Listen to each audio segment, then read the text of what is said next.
Security guard की post के लिए एक मासूम शक्ल आदमी का इंटरव्यू हो रहा था। इंटरव्यूअर ने कहा कि हमें इस जॉब के लिए जरूरत है एक ऐसे शख्स की जो लोमड़ी की तरह शातिर दिमाग हो, हर दम चौकन्ना रहे।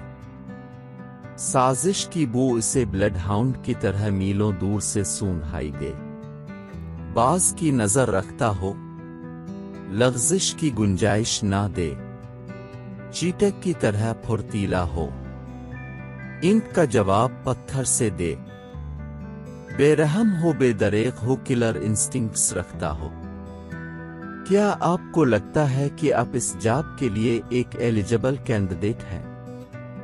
मासूम शख्स ने सर झुकाकर जवाब दिया, नो सर, मुझ में ये खूबियां नहीं, but sir, can my wife apply?